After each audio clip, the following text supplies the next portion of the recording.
नमस्कार विद्यार्थी मित्रांनो, इयत्ता 12वीच्या इतिहास या विषयाचा आपण अभ्यास करतोय।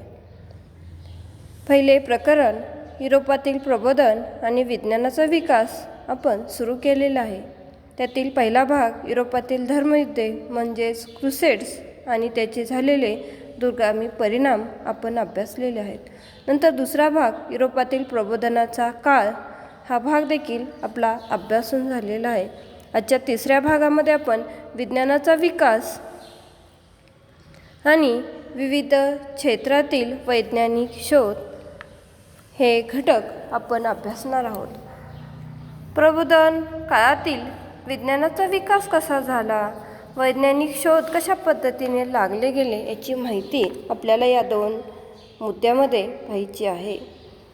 युरोपात 17व्या शतकात निसर्गाचा अभ्यास करणाऱ्या शास्त्रज्ञांनी आधुनिक वैज्ञानिक ज्ञानाचा पाया रचला असे मानले जाते।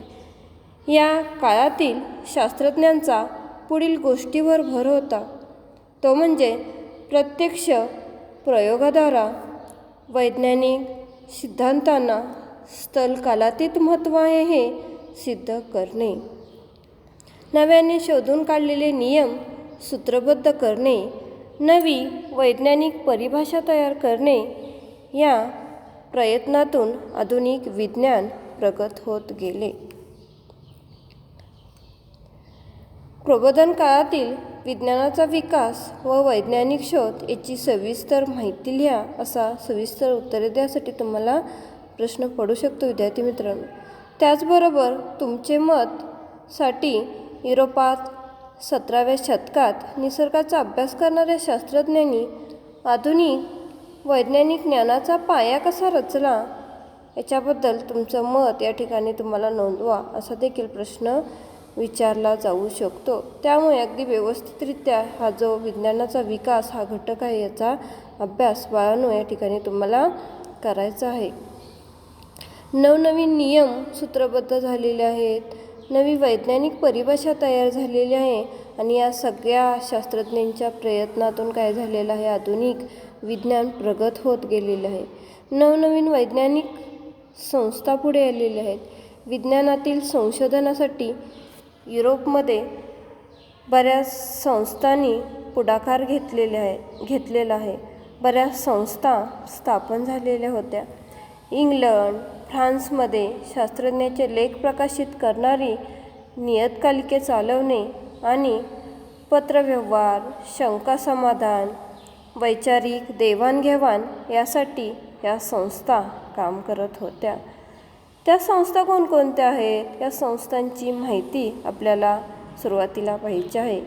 तर पहिली संस्था आहे रोममधील अकॅडमी ऑफ द लिक्स आईड म्हणजेच लिक्सिकन अकॅडमी। ही संस्था रोममधील आहे। ही वैज्ञानिक संस्था म्हणून प्रसिद्ध असलेली आपल्याला पाहायला मिळते। मग परत एकदा सांगते मी तुम्हाला, रोममधील अकॅडमी ऑफ द लिक्स आईड लिक्सिकन अकॅडमी। नंतर दुसरी संस्था आहे फ्लॉरेन्समधील अकॅडमी ऑफ एक्सपेरिमेंट। तुम्हाला स्क्रीनवरती इथे या वैज्ञानिक संस्था ज्या आहेत त्या संस्थांची नावे दिसतच आहेत। फ्लॉरेन्समधील अकॅडमी फॉर एक्सपेरिमेंट। तिसरी संस्था आहे लंडनमधील royal society for improving natural knowledge. तिसरी संस्था आहे लंडनमधील royal society for improving natural knowledge. चौथी आहे फ्रान्समधील फ्रेंच अकॅडमी ऑफ सायन्सेस इत्यादी महत्त्वाच्या संस्था युरोपमध्ये वैज्ञानिक संस्था म्हणून प्रसिद्ध असलेल्या पाहायला मिळतात। ह्या ज्या संस्था आहेत या संस्था शास्त्रज्ञांचे लेख प्रकाशित करणे, नियतकालिके चालवणे, पत्रव्यवहार, शंका समाधान, त्याचबरोबर वैचारिक देवाणघेवाण याचं काम देखील या चारही संस्था करत असलेल्या पाहायला मिळतात। रोममधील, फ्लॉरेन्समधील, लंडनमधील, फ्रान्समधील ह्या प्रमुख संस्था असलेल्या पाहायला मिळतात। रोममधील अकॅडमी ऑफ द लिक्स आईड म्हणजेच लिक्सिकन अकॅडमी, फ्लॉरेन्समधील अकॅडमी फॉर एक्सपेरिमेंट लंडनमधील royal society for improving natural knowledge आणि चौथी संस्था आहे फ्रान्समधील फ्रेंच अकॅडमी ऑफ सायन्सेस. या संस्था स्थापन झालेल्या आहेत. इंग्लंड फ्रान्समधील जे काही शास्त्रज्ञ आहेत त्या शास्त्रज्ञांचे लेख प्रकाशित करणे, वेगवेगळ्या प्रकारची नियतकालिके चालवणे आणि पत्रव्यवहार असेल, शंका समाधान असेल किंवा वैचारिक देवाणघेवाण करण्याचं काम महत्त्वाचं म्हणजे या प्रमुख संस्थांनी केलेलं आहे. अशा पद्धतीने युरोपमध्ये 17व्या शतकाच्या दरम्यान जे काही शास्त्रज्ञ होऊन गेलेले आहेत, आधुनिक वैज्ञानिक होऊन गेलेले आहेत, त्या वैज्ञानिकांनी बऱ्याच गोष्टीवरती भर दिलेला आहे आणि त्यातून या संस्था स्थापन झालेल्या आहेत. तुम्हाला संकल्पना पूर्ण करा यासाठी अशा पद्धतीने बघा इथे चार्ट तुम्हाला दिसतोय की वेगवेगळ्या ह्या ज्या संस्था आहेत, रोममधील अकॅडमी ऑफ द लिक्स आईड किंवा फॉरेस्टमधील अकॅडमी ऑफ एक्सपेरिमेंट असेल किंवा फ्रान्समधील फ्रेंच अकॅडमी ऑफ सायन्सेस या संस्थाविषयी असा प्रश्न विचारला जाऊ शकतो की संकल्पनाचित्र पूर्ण करा. जे काही एखाद्या वेळेस एखाद्या संस्थेचं नाव रिकामं सोडलं असेल ते तुम्हाला भरायचं आहे. म्हणजे ते संकल्पना काय दिलेली आहे ती पूर्ण करण्याचं काम तुम्हाला करायचं आहे. तुम्ही वहीमध्ये व्यवस्थित हे जे स्क्रीनवरती संकल्पनाचित्र दिलेलं आहे ते लिहून ठेवू शकता. नंतरचा मुद्दा आहे विविध क्षेत्रातील वैज्ञानिक शोध. वेगवेगळे क्षेत्रे, वेगवेगळ्या क्षेत्रामध्ये लागलेले शोध कशा पद्धतीचे आहेत ते आपण यानंतर पाहूयात. युरोपमध्ये जे काही वैज्ञानिक शोध लागलेले आहेत ते वैज्ञानिक शोध पुढील प्रमाणे असलेले पाहायला मिळतात. त्यामध्ये पहिला शोध आहे होकायंत्र. समुद्रामध्ये जहाज चुकू नये किंवा जहाजाला दिशा दाखवण्याचं काम हे होकायंत्र करत असलेले आपल्याला पाहायला मिळते. त्याचबरोबर दुर्बीण असेल, सूक्ष्मदर्शक यंत्र असेल, तापमापक यंत्र असेल किंवा भारमापक यंत्र असेल, अशा वेगवेगळ्या यंत्रांचा शोध या काळामध्ये लागलेला आहे. होकायंत्राने दिशा दाखवण्याचं काम केलेलं आहे. वेगवेगळ्या दुर्बीण शोधल्यामुळे साहजिकच तंत्रज्ञानामध्ये प्रगती झालेली आहे. सूक्ष्मदर्शक यंत्र आलेले आहेत, तापमापक यंत्र आलेले आहेत. सध्या आपण पाहतोय ताप मोजण्यासाठी अशी सुधारित जी काही यंत्रे असतात या सुधारित यंत्राचंच हे तापमापक यंत्र हे एक रूप असलेलं आपल्याला पाहायला मिळते. सध्या कोविड-19 या साथीच्या आजाराने, संसर्गजन्य आजाराने थैमान घातलेलं आहे आणि अशा वेळेस रेल्वे स्थानक असेल, वेगवेगळी हॉस्पिटल्स असतील, विमानतळे असतील, तिथे ताप मोजण्याचं काम ही तापमापक यंत्रे करत आहेत. नंतरचा शोध आहे रॉबर्ट बॉईल यांनी वायूचे घनफळ.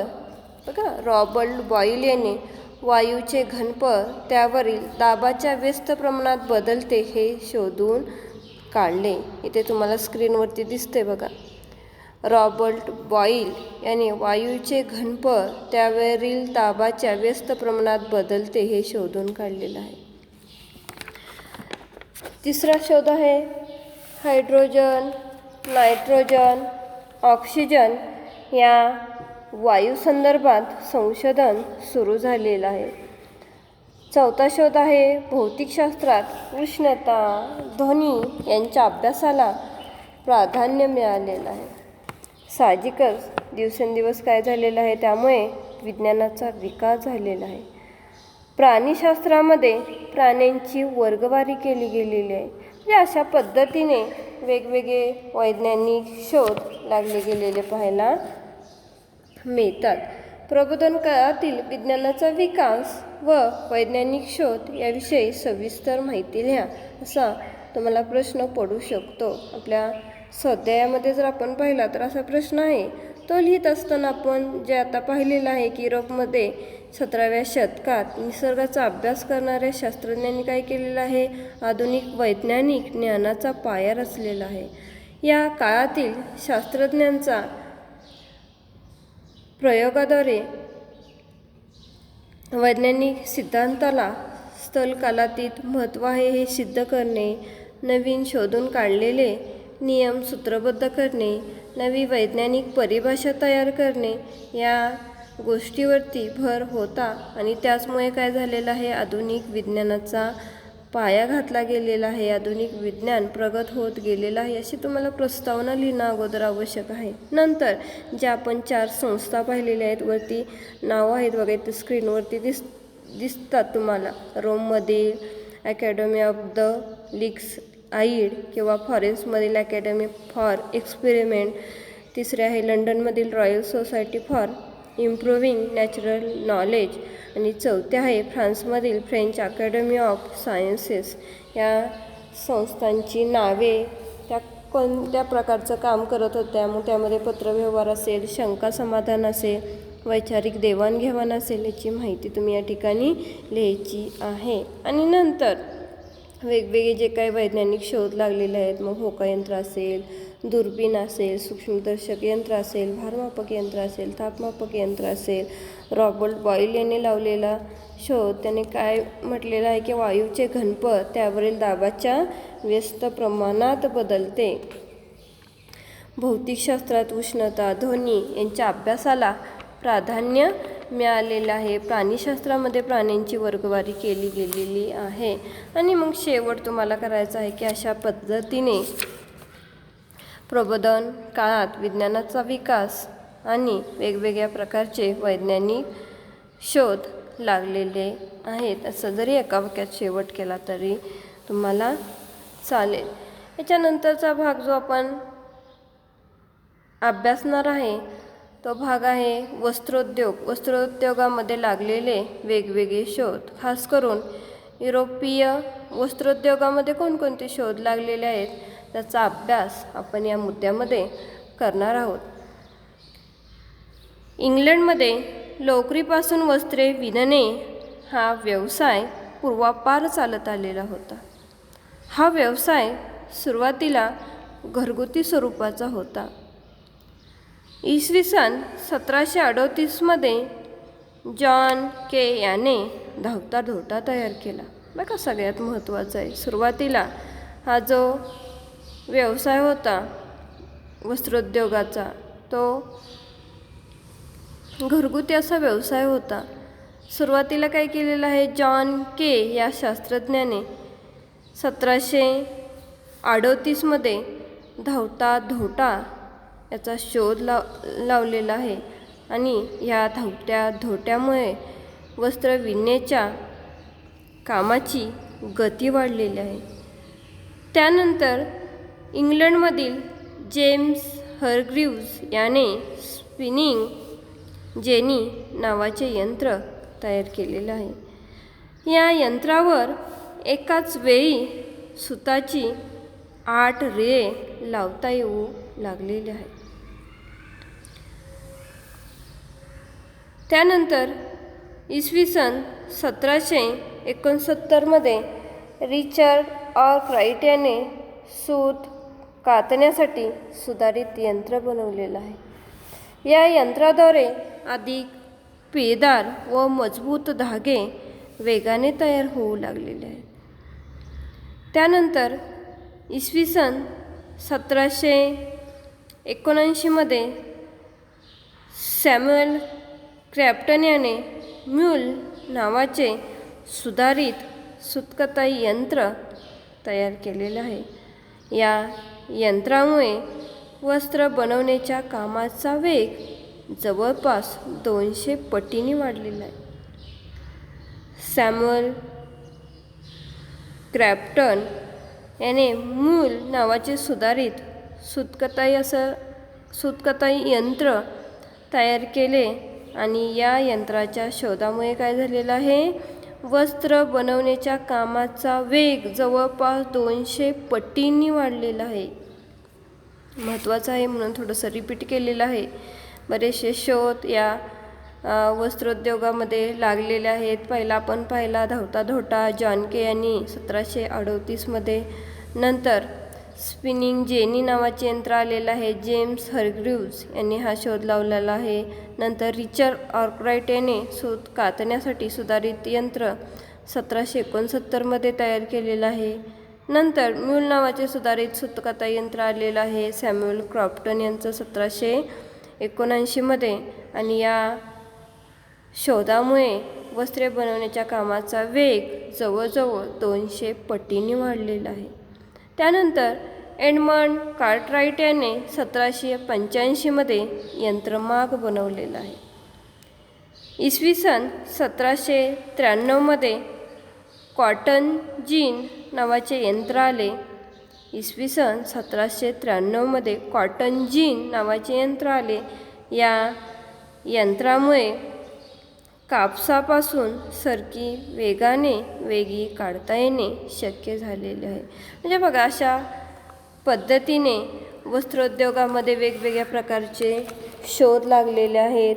ते शोध कशा पद्धतीने लागले गेले, संशोधक, शोध, आणि त्यामुळे वस्त्रोद्योगामध्ये कोणत्या प्रकारचा फायदा झालेला आहे ते चार्ट रूपाने तुमच्या समोर दिसत आहे. संशोधक आहेत जॉन के. त्यांनी बनवलेलं जे यंत्र आहे तो धोटा, आणि त्याचा फायदा काय झालेला आहे, वस्त्र विणण्याच्या कामाची गतीही वाढलेली आहे. सुरुवातीला पारंपरिक असा हा व्यवसाय होता, घरगुती स्वरूपाचा असा हा व्यवसाय होता. आणि जॉन के या संशोधकांनी ज्यावेळेस धोटा शोधून काढलेला आहे त्यावेळेस साहजिकच काय झालेलं आहे, ह्या घरगुती वस्त्र विणण्याच्या कामाचा वेग, कामाची गतीही वाढलेली आहे. त्यानंतरचा संशोधक आहे जेम्स हरग्रीव्ज. याने स्पिनिंग जेनी नावाचे यंत्र तयार केलेलं आहे. त्यामुळे काय झालेलं आहे, कमीत कमी श्रम आणि कामाचा वेग हा वाढलेला आहे. तिसरा संशोधक आहे रिचर्ड आर्कराइट.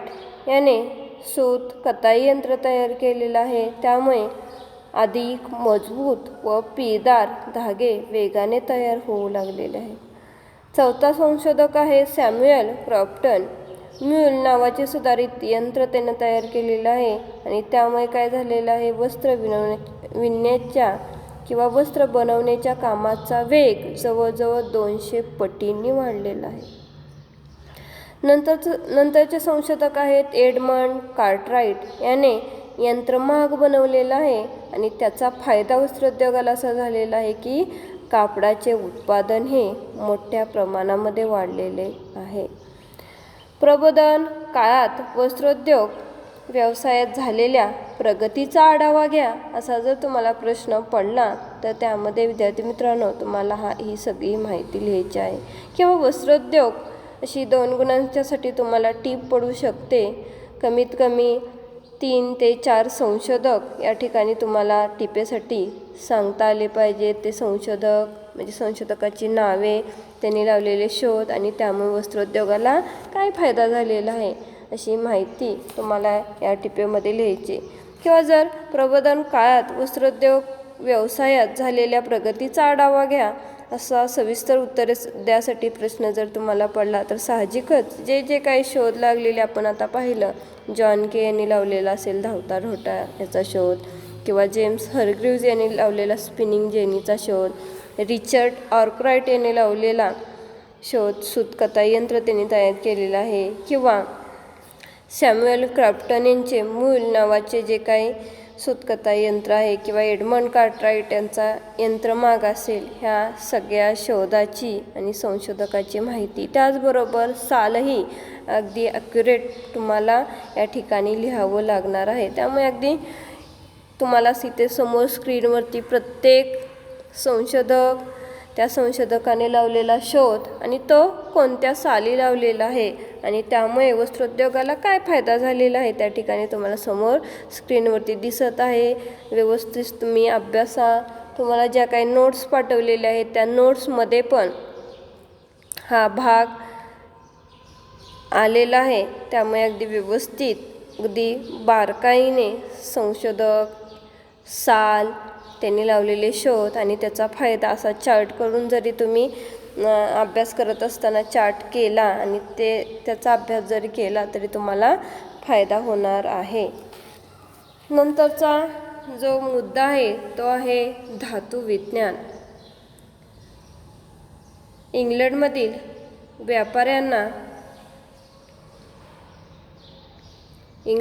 व्यापाऱ्यांना इतर देशांमध्ये त्यांच्या वसाहती स्थापन करण्याची कोणती परिस्थिती अनुकूल ठरली, अशा पद्धतीने तुम्हाला प्रश्न विचारला जाऊ शकतो किंवा धातुविज्ञानावरती टीप विचारली जाऊ शकते. मग हे धातुविज्ञान कसं आहे युरोपातील, किंवा या धातुविज्ञानामध्ये वेगवेगळ्या प्रकारचे शोध कशा पद्धतीने लागलेले आहेत ते आपल्याला आजच्या तासाला अभ्यासायचं आहे. इंग्लंडमध्ये सुरुवातीला लोखंडाच्या खाणी होत्या. तिथे मिळणाऱ्या लोहखनिजापासून शुद्ध लोखंड निर्माण करण्याच्या तंत्रात सुधारणा करण्याची गरज होती. हे खनिज वितळवण्यासाठी लाकडाऐवजी दगडी कोळसा वापरण्यात येऊ लागला. त्यामुळे उच्चतम तापमान असणाऱ्या भट्ट्या तयार करता आल्या. परिणामी लोखंडाचे उत्पादन वाढले. पुढे कोळशाच्या भट्ट्या रसरशीतपणे तापवणे आणि कोळशाच्या भट्टीत हवा खेळवणे या कामासाठी स्वतंत्र यंत्रे निर्माण केली गेली. याच दरम्यान 1783 लोखंडाचा रस साच्यात ओतून लोखंडी पट्टिका तयार केली गेली. उदाहरणार्थ रेल्वे रूळ. त्यानंतर इसवी सन 1865 लोखंडी रसाचे रूपांतर पोलादात करण्याच्या प्रक्रियेचा शोध लागला आणि धातुविज्ञान बदलून गेले. अशा पद्धतीने बघा विद्यार्थी मित्रांनो, युरोपामध्ये धातुविज्ञान या क्षेत्रामध्ये वेगवेगळ्या प्रकारचे शोध लागले गेलेले आहेत. इंग्लंडमधील व्यापाऱ्यांना इतर देशांमध्ये त्याच्या वसाहती स्थापन करण्यासाठी कोणती परिस्थिती अनुकूल ठरली, असा जर तुम्हाला प्रश्न विचारला गेला तर साहजिकच या ठिकाणी आपल्याला लिहायचं आहे की इंग्लंडमध्ये लोखंडाच्या खाणी मोठ्या प्रमाणात होत्या. लोहखनिजापासून शुद्ध लोखंड निर्माण करण्याच्या तंत्रात सुधारणा करण्याची गरज होती. म्हणून तिथे लोहखनिज वितळवण्यासाठी लाकडाऐवजी दगडी कोळसा वापरण्यात येऊ लागला. त्यामुळे उच्चतम तापमान असणाऱ्या भट्ट्या तयार केल्या गेल्या. परिणामी लोखंडाचे उत्पादन वाढले. पुढे कोळशाच्या भट्ट्या रसरशीत तापवणे, भट्टीत हवा खेळवणे या कामासाठी देखील स्वतंत्र यंत्रे निर्माण केली गेली. याच दरम्यान 1883 लोखंडाचा रस साच्यात ओतून लांब लोखंडी पट्टिका तयार करण्याची पद्धत आली. उदाहरणार्थ आपण पाहतोय रेल्वे रूळ. लांबच्या लांब अशा या लोखंडी पट्टिका तयार होऊ लागल्या. अशा पद्धतीने युरोपातील धातुविज्ञानात वेगवेगळी प्रगती होत गेलेली आहे. यानंतरचा भाग आपण अभ्यासणार आहोत यंत्राचा उपयोग. ते बघा तुम्हाला पुढे संकल्पना चित्र पूर्ण करा दिसत आहे की यंत्राचा उपयोग या मुद्द्यावरती ही संकल्पना बनवली गेलेली आहेत. वेगवेगळे लागलेले शोध. सुरुवातीला आपण या यंत्रांचा उपयोग कशा पद्धतीने केला गेला. एका क्षेत्रात एका यंत्राचा शोध लागला की माणसे तेच यंत्र दुसऱ्या क्षेत्रात कसे वापरता येईल याचा विचार करायला लागली आणि यातूनच काय झालेलं आहे, साहजिकच नवनवीन यंत्रे तयार झालेले आहेत. आपण जुगाड हा शब्द आपल्या बोलीभाषेमधला आहे. जुगाड करून जसं वेगवेगळ्या प्रकारची यंत्रे तयार करत असतो तशाच पद्धतीने एका क्षेत्रातील यंत्राचा उपयोग दुसऱ्या क्षेत्रामध्ये कशा पद्धतीने वापरता येईल, त्याचा उपयोग कशा पद्धतीने करून घेता येईल हा विचार युरोपातील माणसे करू लागलेले आहेत. इसवी सन 1783मध्ये बेल याने रोलर सिलेंडर प्रिंटिंग म्हणजेच कापडावरील छपाईसाठी यंत्राची निर्मिती केली. बघा पुन्हा एकदा सांगते. इसवी सन 1783मध्ये बेल या शास्त्रज्ञाने रोलर सिलेंडर प्रिंटिंग हे यंत्र बनवलेलं आहे कापडावरील छपाईसाठी. नंतर 1809मध्ये बुटाचे आतील तळवे आणि टाचा एकत्र जोडण्याचे काम यंत्राद्वारे केले जाऊ लागलेले आहे. कपडे शिवण्यासाठी देखील शिलाई यंत्रे आलेली आहेत. जेम्स वॅट या शास्त्रज्ञाने बाष्पशक्तीवर चालणारे स्टीम इंजिन तयार केलेलं आहे. हे इंजिन सुरुवातीला खाणीतून कोळसा व कच्चे लोखंड बाहेर काढण्यासाठी वापरले जात असे. पुढे तेच वस्त्रोद्योगातही वापरले जाऊ लागले. सुरुवातीला खाणीतून कोळसा व कच्चे लोखंड बाहेर काढण्यासाठी वापरले जात असणारे हे स्टीम इंजिन साहजिकच पुढे वस्त्रोद्योगामध्ये वापरले गेले. त्यामुळे वस्त्रोद्योगाची देखील प्रगती झालेली आहे. वेगाने नवनवीन वस्त्रे तयार होऊ लागलेली आहेत. अमेरिकेत रॉबर्ट फुल्टन याने क्लेरमॉन्ट ही बोट बाष्पशक्तीवर चालवलेली आहे. तुम्हाला गालेल्या जागेसाठी प्रश्न विचारला जाऊ शकतो की क्लेरमॉन्ट ही बोट बाष्पशक्तीवरती कोणी चालवली? तर अमेरिकेतील जे शास्त्रज्ञ आहेत रॉबर्ट फुल्टन याने क्लेरमॉन्ट ही बोट बाष्पशक्तीवर चालवलेली आहे. बाष्पशक्तीच्या मदतीने जमिनीवरून वाहतूक करण्याचा पहिला प्रयोग जॉर्ज स्टिफन्सन यांनी केला. नंतरचा शोध आहे बाष्पशक्तीवर चालणारे आगगाडीचे इंजिनही तयार करण्यात आले. लिव्हरपूल ते मँचेस्टर हे अंतर या रेल्वे इंजिनने पार पडलेले आहे. अशा पद्धतीने एका क्षेत्रात एका यंत्राचा शोध लागला की तेच यंत्र दुसऱ्या क्षेत्रात कसं वापरता येईल याचा विचार होऊ लागला. आणि त्या विचारांती साहजिकच आपण पाहिलं की एका क्षेत्रातील लागलेल्या शोधाचा उपयोग दुसऱ्या क्षेत्रामध्ये होऊ लागलेला आहे.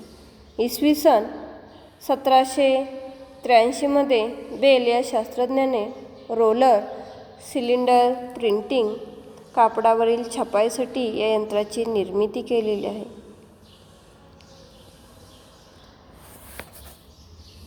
1809मध्ये बुटाचे आतील तळवे आणि टाचा एकत्र जोडण्याचे काम देखील या यंत्राद्वारे केले जाऊ लागलेले आहे. त्याचबरोबर कपडे शिवण्यासाठी शिलाई यंत्रे आलेली आहेत. स्टीम इंजिन तयार झालेलं आहे.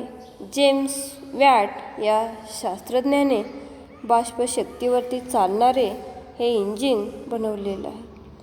हे इंजिन सुरुवातीला खाणीतून कोळसा व कच्चे लोखंड बाहेर आणण्यासाठी वापरले जात असे. पुढे ते वस्त्रोद्योगातही वापरले गेले. अमेरिकेत रॉबर्ट फुल्टन याने क्लेरमॉन्ट ही बोट बाष्पशक्तीवर चालवले. बाष्पशक्तीच्या मदतीने जमिनीवरून वाहतूक करण्याचा पहिला प्रयोग जॉर्ज स्टिफन्सन यांनी केला. बाष्पशक्तीवर चालणारे आगगाडीचे इंजिनही तयार करण्यात आले. लिव्हरपूल ते मँचेस्टर हे अंतर या रेल्वे इंजिनने पार पडले. अशा पद्धतीने वेगवेगळ्या यंत्राचा शोध लागला गेला. या यंत्राचा एका क्षेत्रातील शोधाचा दुसऱ्या क्षेत्रामध्ये उपयोग होऊ लागला.